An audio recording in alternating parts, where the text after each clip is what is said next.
Good morning everyone, welcome back to the channel, welcome back to another day another blog. আজকে হচ্ছে 9 তারিখ। আজকে আমার হাজব্যান্ডের বার্থডে, অফিসিয়াল বার্থডে। আর অরিজিনাল বার্থডেটা কবে সেটা জানার আমার সুযোগ হয়নি, যার জন্য আমি এটাই সেলিব্রেট করি।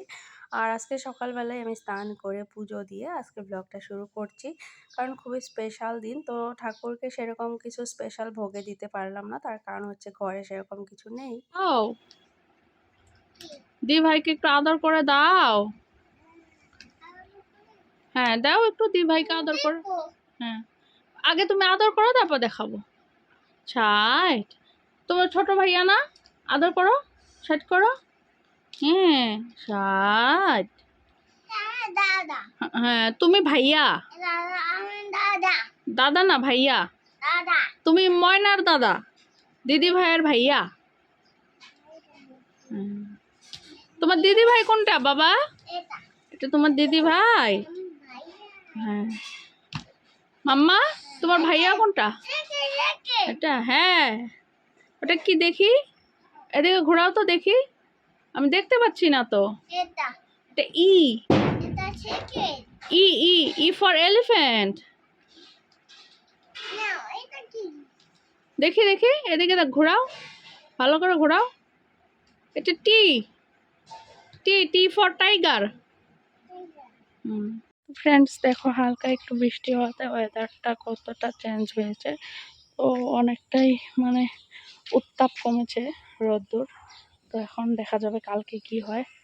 তো এসেছি বাড়ির পেছনে, তো নিব হচ্ছে দুর্বা। তো কেউ দুর্বা বলে, কেউ দুব্বো বলে। তো আমরা দুর্বাও বলি, দুব্বাও বলি। তো এই যে আমার এই ঘরের এখানটাই আছে, এখান থেকে নেব। আর নিব হচ্ছে কয়েকটা রোজ। তার কারণ হচ্ছে আমি তো কিছু গিফট আনিনি, তো ওকে ভাবছি যে বাড়ির একদম ফ্রেশ রোজ দিব। তো আমার কিন্তু রেড রোজ নেই, আমি রেড রোজ লাগিয়েছিলাম, রেড রোজটা হয়নি। তো পিঙ্ক আর হোয়াইট আছে, তো ওই দুটো দিয়েই কাজ চালিয়ে দেবো। তো চলো নেই এইবার। দেখো এই যে দুব্বো গাছ, আমি এখান থেকে এমনি তুলে নিব, পরে ভিতরে নিয়ে আমি বাছবো এগুলোকে। কারণ 3টা করে পাতা থাকতে হয়, তো যেটা আমাদের নিয়ম। এই যে কয়েকটা নিয়ে নিলাম, তো ওকে আশীর্বাদ করবে মা বাবা। আর এবার যাচ্ছি হচ্ছে রোজ আনতে। প্রচুর মশা বিছনটায়, আর বৃষ্টি পড়লে মশাটা বাড়ে। যা যা যা। এই যে দেখো, এখানে আমি পাট শাক লাগিয়েছি, খুব সুন্দর হয়েছে। আর এই যে মানুষের গরু এসে উকি ঝুঁকি মারছে। যা যা যা যা যা যা যা। গরু পালবে অথচ বেঁধে পালবে না, এগুলোই হচ্ছে লোকের স্বভাব। বাপরে এত মশা, এখানে থাকাই যাবে না। এখানে কিছুক্ষণ আমি থাকলে পুরো অজ্ঞান হয়ে যাব। এমনি তো আমাকে মশায় বেশি কামড়ায়। তো এই যে উপরে রোজ, আর ওই পাশে বুঝি হোয়াইট রোজ আছে। তো চলো নিয়ে নিই, তারপর দেখাচ্ছি। হোয়াইট রোজটা নিব, আর এই যে পিঙ্ক রোজটা নিব, আর এই যে পিঙ্ক রোজের কলিটা নিব। আরও ভিতরে আছে, কিন্তু ওগুলো অনেক কাটা লেগে যাবে হাতে, ওগুলো আর নিব না। এই 4টাই হয়ে যাবে আমার। তো আরেকটা নিয়ে নিয়েছি, এই যে পিঙ্ক কালারের। তো চলো এবার নেই। দেখো ফ্রেন্ডস, এই রোজগুলো কি সুন্দর লাগছে। আর এই যে দুটো কলি, দুটো রোজ, আর তার সাথে নিয়ে নিয়েছি দুটো পাতা। তো এটাকে আমি সুতো দিয়ে বাঁধবো, সুন্দর করে বেঁধে ওকে দেবো। আর এই যে দুব্বো, আর কয়েকটা দুব্বো আমাদের ওই পাশে আছে, ওখান থেকে নিয়ে নেব। এই ফুলটাকে আমাদের এখানে গোধূলি গোপাল বলে। গোধূলি কথার অর্থ হচ্ছে বিকেল, বিকেলবেলা ফোটে জন্যই গোধূলি গোপাল বলে। আর এখানে দেখো কত দুব্বো। আর আমি ফাইনালি ফুলটাকে 1 ঘন্টা যুদ্ধ করার পরে একটা তোড়ার মতো বানাতে পেরেছি। তো কারণ আমার হাতে ব্যথা পেয়েছি, তো কেচি দিয়ে কাটতে অসুবিধা হয়। তো দেখতে দেখতে সন্ধে হয়ে গেছে। তো এখন আমার মাম্মাম আর আমার পাপা করছে নাচ। সাগর পাড়ে আইসা মাতাল মাতাল মন, এই গানটা আমি মিউট করে দিয়েছি, নয় আবার ক্লেম চলে আসবে।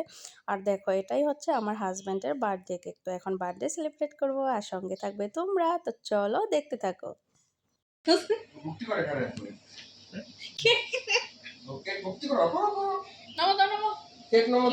কেকটা তো একটা শুভ জিনিস।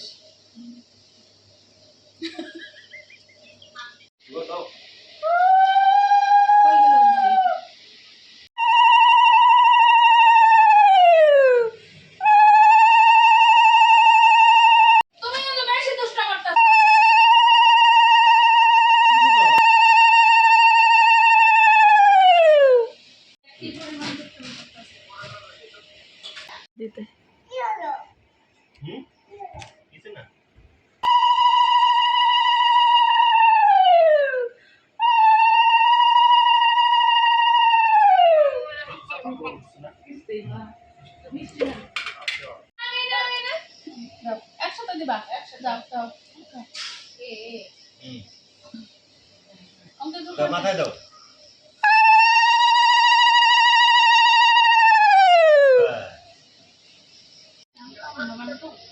পঙ্কি লাগাই দেয় নাকি?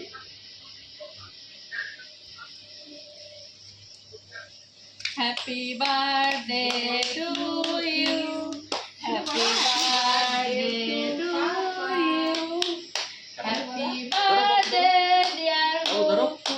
বাবু ধরো। হ্যাপি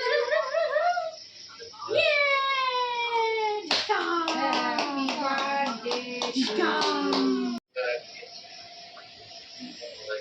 উঠো, তোমরা উঠো।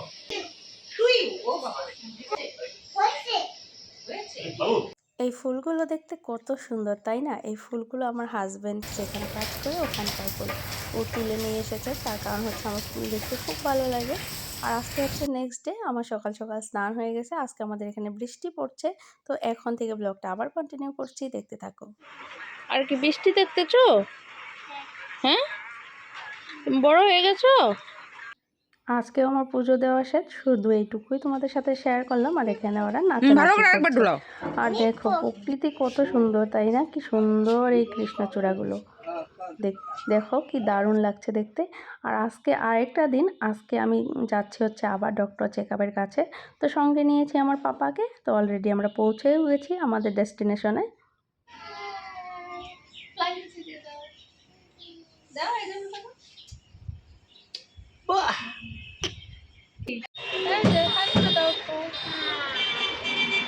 কি খাবা বাবা?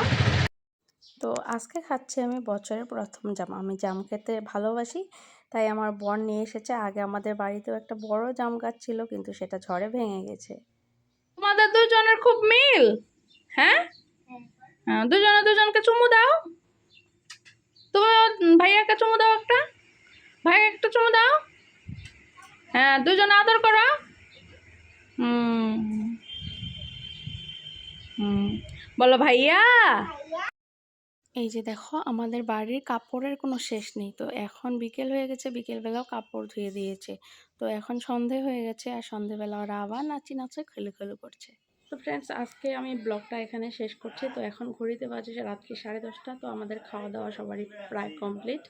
তো আমার শরীরটা খুব একটা বেশি ভালো নয়, তার কারণ হচ্ছে তোমরা জানোই সবাই, যারা যারা আমার ব্লগ দেখো বা আমার ভিডিও দেখো, যে আমার একটা অ্যাক্সিডেন্ট হয়ে গেছিলো। আর সেটাতে আমি প্রচণ্ড ব্যথা পেয়েছি। এই যে হাতের এই জায়গাটা এখানে শুকিয়ে ছাল উঠে গেছে, মাথায় ব্যথা পেয়েছি, হাঁটুতে ব্যথা পেয়েছি। তো হাঁটুটা সারতেও অনেক টাইম লাগবে ডক্টর বলেছে। তো আজকেও ডক্টর দেখিয়েছি, আজকেও দুটো টেস্ট করিয়েছি। তো ডক্টর বলছে হাঁটুটা শুকানোর পরে এক্সারসাইজ করতে হবে, তারপরেই গিয়ে মানে আগের পজিশনটায় আসবে আর কি। আমার উঠতে বসতে কষ্ট হয়, আমি নিচে বসতে পারি না, তার পা ভাঁজ করে বসতে পারি না, বিছানায় উঠতেও কষ্ট হয়। তো অনেক কিছু প্রবলেম হয়েছে। তাছাড়া পায়ের আঙুলের মাথায় যে এটা ফেটেছিল, ওটাও শুকোতে অনেকটা টাইম লাগবে। তো যার জন্য আর কি আমি ব্লগটা কন্টিনিউ করতে পারছি না এই কয়েকদিন। আসলে শরীর ঠিক না থাকলে যেটা হয় আর কি। তো এটা মনে হয় সবার ক্ষেত্রে। আর আমাদের ছানাপোনা দুটো প্রচণ্ড হুলস্থুল করছে, তার কারণে হয়েছে অনেকটা রাত্রি হয়ে গেছে। তো এই ব্লগটা আমি এখানে শেষ করছি। তো কালকে ফাইনাল টেস্টটা যখন করাতে যাব তোমাদেরকে সম্পূর্ণ আপডেট দিয়ে দিব। তো তোমরা সবাই ভালো থেকো, সুস্থ থেকো, আর চ্যানেলটিকে সাবস্ক্রাইব করে দিও। Bye bye, take care, good night, by.